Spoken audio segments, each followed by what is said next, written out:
You either plead guilty right now, or you're looking at 25 to life at trial. Good morning. Are you Victor Charles Campbell Jr.? Yeah. And Mr. Parker, will your client waive the formal reading of the indictment in each case? We are. And it looks like we are going in 21-36426 and 22-39050, correct? There's also a dismissal in 305. In cause number 21-36426, you're charged with a third-degree felony offense of evading arrest or detention with the use of a vehicle, and that's from November 28th of 2020. The indictment further alleges that you were previously convicted of assault family violence, a third-degree felony, December 5th of 2014. And how do you plead to that charge? Okay. So to the charge, let's start with just evading arrest or detention with the use of a vehicle from November 28th of 2020. How do you plead to that charge? Guilty or not guilty? It's guilty or not guilty. Either you did it or you didn't do it. I thought that's what the plea was. There's a plea agreement means in my court, you either enter a plea of guilty or not guilty. Okay. Mr. Campbell, I understand that you're already doing time for a murder and that you don't really care about what's going on today. Saying I plead no content because he never even went over the indictment with me. Yeah. I find that hard to believe. So here's the To thing. actually be honest, I just only been here for like about 30 days. So I got like 3 weeks or 30 days and about 2 weeks of being here. He was pitch morning here. Yeah. So the nature of the crime, no cause number, and the magistrate, as far as the indictment, I never received one. And due to the fact of the nature of the charge of being from 2018, you have 5 years or 4 years to indict me to actually send that indictment. Sir, the allegation, That's why I'm pleading no contest. I'm not going to allow. I'm guilty. It's fine. Here's the thing. I don't have to accept any plea agreement. Yes, ma'am. Okay. So you can, in that evading arrest or detention case, if you go to trial and you're found guilty, it's habitual. You're looking at 25 to life. We can set it for trial. I'm not playing games and I'm not going to accept the disrespect. If you want me to follow this agreement and go along with the plea agreement and you can go on, do your time and be done with it, then we can get that done. But you're not going to show disrespect while we're doing it to me. Do you understand? Yes. So if you want to go forward, we'll go forward. If not, we'll set it for trial. Mr. Smith will get ready very quickly and we'll get your case tried within a month. And it'll be habitual 25 to life. What do you want to do? It's 18 years. No, the plea agreement. If you go to trial, listen to me. If you go to trial and you're found guilty and your prior convictions, stop talking over me. If you go to trial and you're found guilty and those prior felony convictions are true, then you're looking at habitual 25 to life. Today, there's an agreement for something different. I'm glad to accept that if that's what you want to do. But you're going to either accept responsibility and plead guilty or plead not guilty. Yeah. That's your choices. So let's go back then and cause number 21-36426. You're charged with a third-degree felony offense of evading arrest or detention with the use of a vehicle from November 28th of 2020. How do you plead to that charge? Guilty or not guilty? That's what I'm saying. You saying assault family violence. The evading arrest is Listen. guilty. It's evading arrest or detention with But what the are you use. looking at? I'm saying I'm looking at your indictment. He's saying you got indicted for I got that. evading. In 2014, you were Hold on. convicted of This, something Mr. else. Okay. You've probably already tried. Let me take care of it this way. Give me just a second. We're I'm gonna sure you don't get my information mixed up with him. Who's? Or whoever that information is. I ain't gonna say his name on the record. That's not me. place that in front of your client, please. Now, that is cause number 426. That indictment alleges in paragraph 1 that you committed the third-degree felony offense of evading arrest or detention with the use of a vehicle from November 28th of 2020. Yeah. How do you plead to that charge? I just pleaded no content. She didn't want to accept no content. How do you plead to that charge? Guilty or not guilty? We're not going backwards, okay? I already told you you're not going to plead no contest. Guilty or not? You plead guilty or not guilty? So if I'm telling you no content, what is that? It's nothing, and it's nothing. You're not allowed, I can take a plea of no contest or I cannot take a plea of no contest. That is up to the court. You're not legally entitled to plead no contest if there's a plea bargain. I'm telling you, if you want me to accept the plea agreement, you're going to plead guilty or not guilty. I've already told you that. I'm not going to tell you again. If I have to tell you again, guilty or not guilty. I'm saying, Period. I'm about to set your case for trial. saying that I'm not. That's basically saying that We're not going to argue the law. I'm not, or I'm guilty. We're not arguing That's the law. basically just saying that I state that. I'm not going to argue the law with I'm you. guilty. Just sign. Go ahead. That's guilty. Go ahead. That's what y'all want anyway.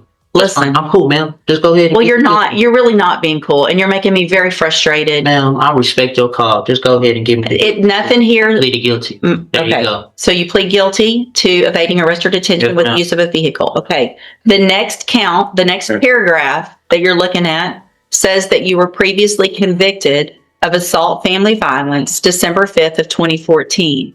Is that true or not true that you have that conviction on your record? Okay. And that's not the same That's case okay. as far as evading arrest, ma'am. That's two different charges. So if you really want to be technical as far as being a habitual, that's called a repeated offender. But exactly, and listen. So, Mr. Campbell, that's 15. Wow. I think. Do you want to come sit up here and be the judge? You're so smart. I don't know. If you needed some help, ma'am, I wouldn't mind. I feel like I might because I'm not understanding.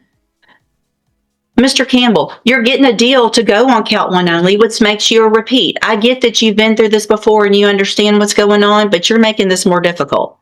If you go to trial, you could be habitual. Today, if we take this great plea agreement, it's repeat.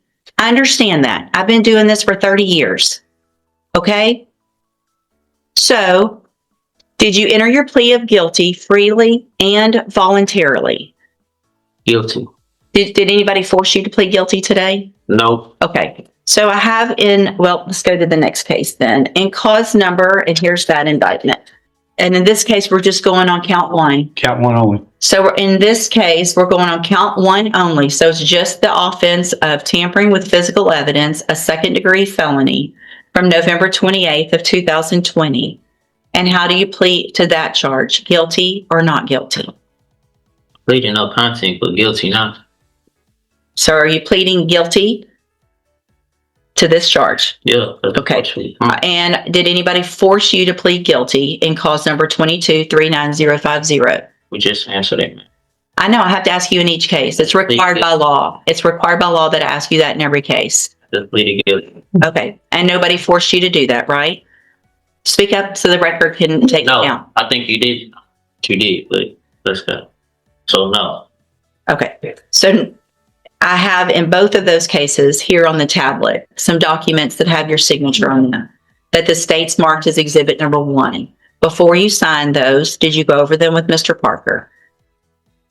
The documents on the tablet, y'all have that? And do you understand that you'll be waiving or giving any right to appeal? Yes or no, please. Do you understand that? And what we signed the document. Okay. You have to answer out loud, yes or no, so that the record's clear that you understand, that I know you understand what you signed. Okay. I'm not trying to, doesn't have to be that difficult. Just get in, get your deal, and get out. You're making this way more difficult than it has to be. Do you also understand if you're not a U.S. citizen could result in your deportation, exclusion from admission to the country, or denial of naturalization under federal law? So what this is, I'm required to ask everyone that. Are you a U.S. citizen? Yeah. Okay. Is there any evidence that Mr. Campbell is not competent? No, even.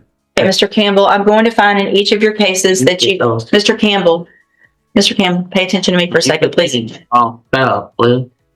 I ain't drinking. Mr. Campbell, you ready? Yeah. In cause number 21-36426, I'm going to find that you entered your plea of guilty and true, freely and voluntarily. Find that you're mentally competent and you understand the nature and the consequences of your plea. Find sufficient evidence to find you guilty, and at this time, find you guilty of evading arrest or detention with the use of a vehicle. Find that prior conviction true. Sentence you in accordance with your agreement to a term of 18 years in the institutional division of the Texas Department of Corrections. You will receive credit on that sentence for any time that you've been in custody that the law gives you the right to receive. So can you say that on record? I'm on the Yes. record. No, I'm saying say that how long I've been in custody. I don't know. I don't have that information. 5 years. Okay, you'll get all the credit that you are entitled to get by law. And cause number 2239050, also find that you entered your plea of guilty freely and voluntarily, find sufficient evidence to find you guilty, and at this time find you guilty of tampering with physical evidence. Sentence you in accordance with your agreement to a term of 18 years in the institutional division of the Texas Department of Corrections. You will also receive credit on that sentence for any time that you've been in custody that the law gives you the right to receive.